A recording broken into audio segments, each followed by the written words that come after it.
तीर्थंक जिनेन्द्र की पीयूष देशना जिनेन्द्र भाड़ी मनुष्यों जगत कल्याणी है। ये सर्वज्ञ शासन नमोस्तु शासन जयवंतो वीतराग सुबड़ संस्कृति।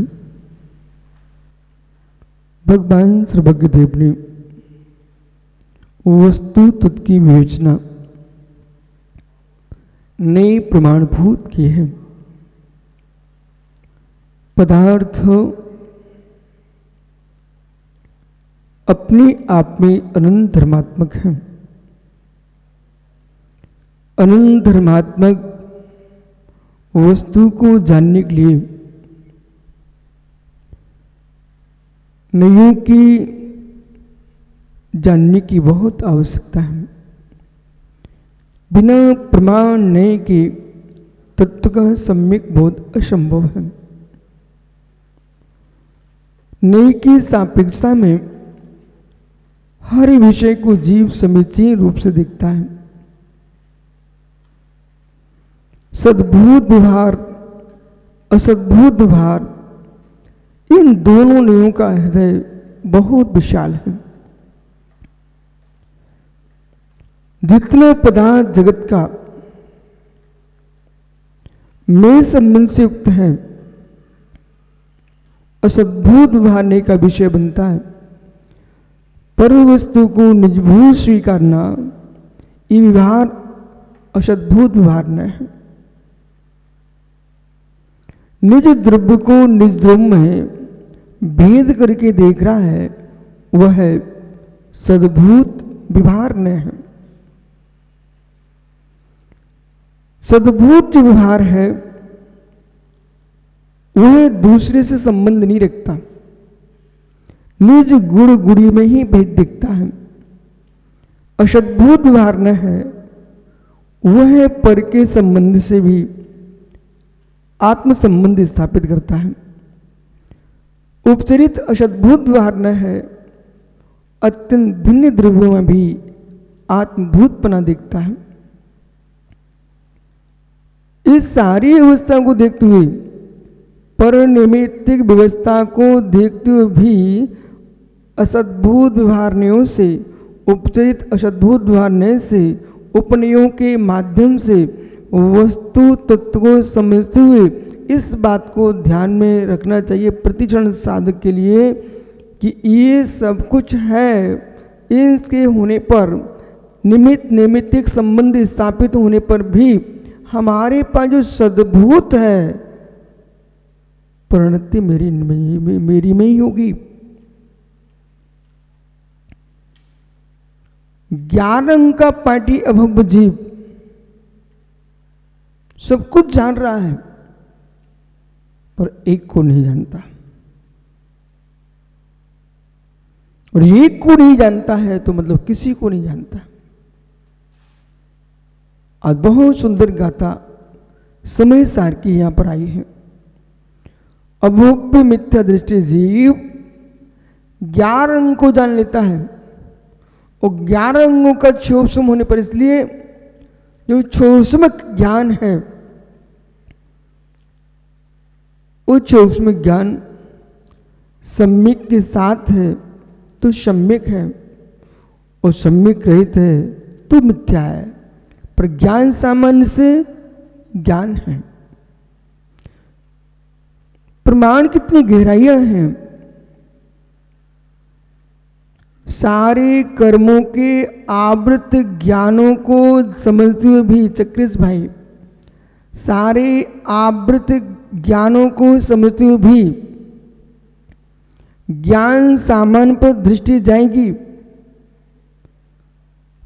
तो मत ज्ञान, श्रुति ज्ञान, अवधि ज्ञान, मनाप्रिय ज्ञान, केवल ज्ञान ये आत्मा का धर्म नहीं है। ज्ञान आत्मा का धर्म है। यदि एक नियत ज्ञान गुण की पर्याय को हम आत्मा का धर्म बना देंगे, एक नियत ज्ञान गुण की पर्याय को आत्मा का धर्म बना देंगे तो मित्र जब दूसरा ज्ञान प्रकट होगा तो आत्मा का धर्म आपका विलीन हो जाएगा। इसलिए मति ज्ञान, श्रुति ज्ञान, अवधि ज्ञान, मनाप्रिय ज्ञान, ये आप जीव का गुण है, एकांतिक ऐसा व्याख्या नहीं कर सकते। बहुत समझ के समझना। मति ज्ञान, श्रुति ज्ञान, अवधि ज्ञान, मनाप्रिय ज्ञान, ये ज्ञान गुण की पर्याय हैं। और ज्ञान गुण की पर्यायों में इनमें जो है केवल ज्ञान शुद्ध ज्ञान गुण की पर्याय है, शुद्ध पर्याय। मति, श्रुति, अवधि, मना पर्याय ये ज्ञान गुण की अशुद्ध पर्याय है। विभाव गुण व्यंजन पर्याय आज शाम को इसकी व्याख्या होने वाली है। 85 का में विषय आने वाला है। विभाव जो गुण है, विभाव गुण है वह कर्म सापेक्ष है, लेकिन कर्म के आवरण से ज्ञान प्रकट नहीं होता। इस भ्रम को ठीक कर लीजिए मित्र। कर्म के आवरण से ज्ञान प्रकट नहीं होता है, तत्त आवरण का अभाव होता जाता उतना ज्ञान प्रकट होता है। जो यूं कथन किया जाता है कि 4 ज्ञान कर्म सापेक्ष हैं, कर्म के उदय होने पर होते हैं, कर्म के आवरण होने पर होते हैं, ये ठीक नहीं है। केवल ज्ञान ज्ञानावधि कर्म के 6 से प्रकट होता है, पूर्ण 6 से। शेष ज्ञान जो है उन कर्मों के आवरण से नहीं होते हैं, तद ज्ञानावधि कर्म के 6 अवसम से प्रकट होते हैं। उसके लिए श्री धवला जी में कहा है, जैसे सूर्य मित्र मेघों से आच्छादित है, और जैसे जैसे मेघ जहां जहां खुले होते हैं वहां सूर्य की रोशनी प्रकट दिखाई देती है। ये दृष्टांत तो धवला जी का है। उसी प्रकार से जैसे ज्ञान का आवरण हटता जाता है वैसे ज्ञान की किरणें स्फुटित दिखाई देती है। और जो स्फुट दिखती है वे किरणें, जब हम ज्ञान सामान्य में जाएंगे, हमने सारे ज्ञानों के भेदों को गौण कर दिया है, पर्यायों को गौण किया है। ज्ञान सामान्य की बात करेंगे तो आत्मा मात्र केवल ज्ञान स्वभावी है। आत्मा मात्र केवल ज्ञान स्वभावी है, केवल ज्ञान स्वभावी है। आत्मा में अनंत गुणों में केवल ज्ञान दर्शन ही आत्मा का स्वभाव है, चेतन स्वभाव। प्रमेत्ता विधर्मी रजतात्मा चितात्मा, ज्ञान दर्शन तस्तस्मा चेतना चेतनात्म कहा। श्रोर संबोधन जी में 30वीं कारिका में भट्ट कलंक स्वामी लिख रहे हैं, प्रमेत्व जो गुण है, अस्तित्व वस्तुत्व जो गुण आदि हैं, ये सभी गुण द्रव्यों में पाए जाते हैं, इसलिए सामान्य गुण है। उन सामान्य गुणों में जो चेतनत्व गुण है वो जीव द्रव्य का विशेष गुण है। जो चेतनत्व जीव द्रव्य का विशेष गुण है, वही चेतनत्व गुण जो जीव का विशेष गुण है, ये आत्मा के संपूर्ण गुणों का भेदक है। और चेतनत्व का भी अस्तित्व है। इसलिए हे मित्र, ज्ञान कर्म के पूर्ण आवरण से कभी प्रकट नहीं होता। केवल ज्ञान पर पूर्ण आवरण है, इसलिए वर्तमान में केवल ज्ञान प्रकट नहीं है। मति श्रुति ज्ञान पर पूर्ण आवरण पड़ गया तो जीव जड़ हो जाएगा। अनुद्घाटित ज्ञान होता है।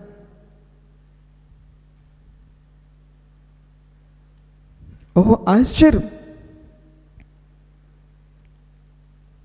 जो मतुश्रुत ज्ञान है, मनाप्रिय ज्ञान है, केवल ज्ञान है, ये ज्ञानावणी कर्म के 6 क्षोभसम और 6 से प्रकट होते हैं। पर केवल ज्ञान पर किसी का आवरण नहीं है। केवल ज्ञान, केवल ज्ञान, मैं भी केवल ज्ञानी हूं, आप भी केवल ज्ञानी हो। पर्यायों को गौण कर देते हैं, हम देखते हैं ज्ञान, देखते हैं ज्ञान। और ज्ञानी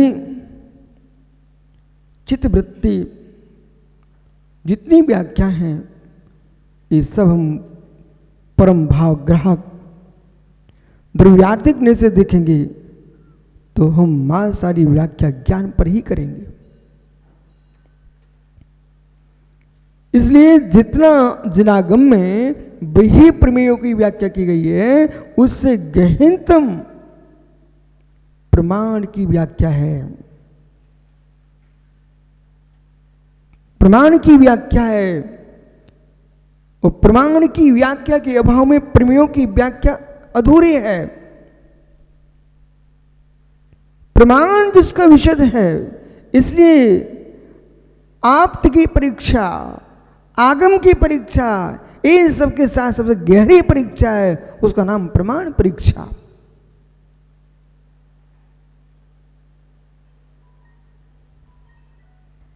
इंद्रियों को, बहिर्ज्ञेयों को, मन को इत्यादि को हम उतना ही महत्व दे पाएंगे जितना आवश्यक है। महत्व प्रमाण का है, और प्रमाण इंद्रियां नहीं है, प्रमाण मन नहीं है, प्रमाण ज्ञानियों ज्ञान है। तत्व ज्ञानम प्रमाणम युगपद सर्वभाषणम कृम्भावि यज ज्ञानम स्यात्वा निसंस्कृतम। तत्व ज्ञान प्रमाण है। वो प्रमाण जो है 2 प्रकार का है, एक केवल्य है, एक स्याद्भात है। बीच के ज्ञानों क्या होगा? विज्ञान रिद्धिभूत है,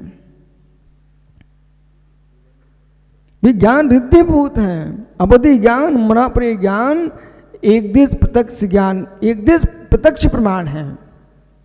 एक देश प्रत्यक्ष प्रमाण है, ये एक देश जो प्रत्यक्ष प्रमाण है, ये रिद्धिभूत ज्ञान है। लेकिन मोक्ष मार्ग में निर्णय करने वाला ज्ञान कोई है, उसका नाम प्रधान रूप से श्रुत ज्ञान है। दासांग वाणी को बिखेरने वाला कोई प्रत्यक्ष ज्ञान है, उसका नाम केवल्य ज्ञान है। पर इन सबका निर्णय कराने वाला है, वो केवल ज्ञान है, केवल ज्ञान।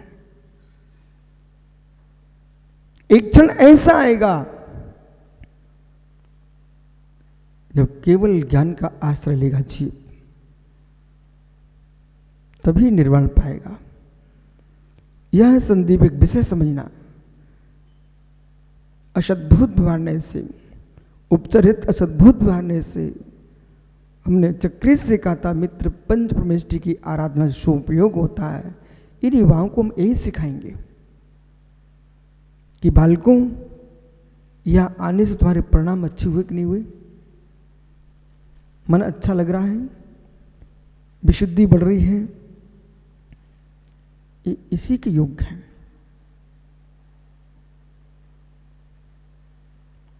भैया, मुर्जाज के आहार देने से परिणाम निर्मल होते हैं। भगवान का अभिषेक पूजा करने से परिणाम पवित्र होते हैं। जिनेन्द्र देश न सुनने से भाव विशुद्धि बनती है। तीर्थ भूमि में जाने से परिणाम पवित्रता आती है। यह निमित्त प्रधान कथन है, निमित्त दृष्टि से कथन है, निमित्त निमित्तिक संबंध है, इसे भी कहना चाहिए।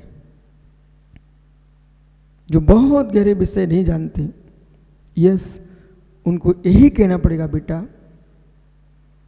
पंच परमेष्ठी के चरणों में जाओ, तुम्हारे भावों की विशुद्धि बनेगी। एक क्षण को जहां 5 पापों में लिप्त हो, वहां तुमको परमेष्ठी के प्रभु चरणों में जाते ही भान होगा, हम किस स्थान पर थे, आज कहां हैं।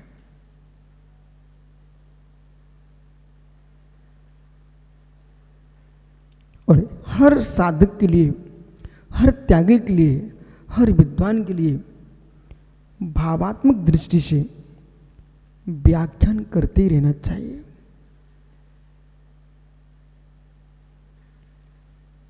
पूरी सभा में युवा बैठे हुए, आप सोचिए, एक विषय एक क्षण के लिए जाइए। ऐसे काल में विभिन्न नगरों से आए युवा यहाँ जिनवाणी सुनने आए हैं, जिन्हें समय सार का ज्ञान तो ठीक है, नाम पता नहीं, फिर भी ये लोग इसी के क्यों सुनना चाह रहे हैं।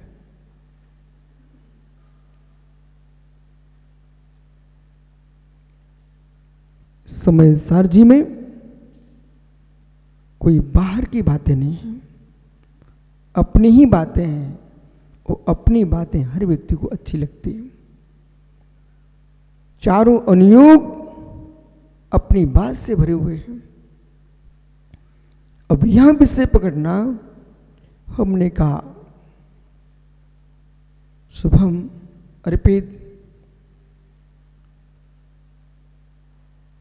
भगवान के बिंब को देखकर हृदय गदगद होता है।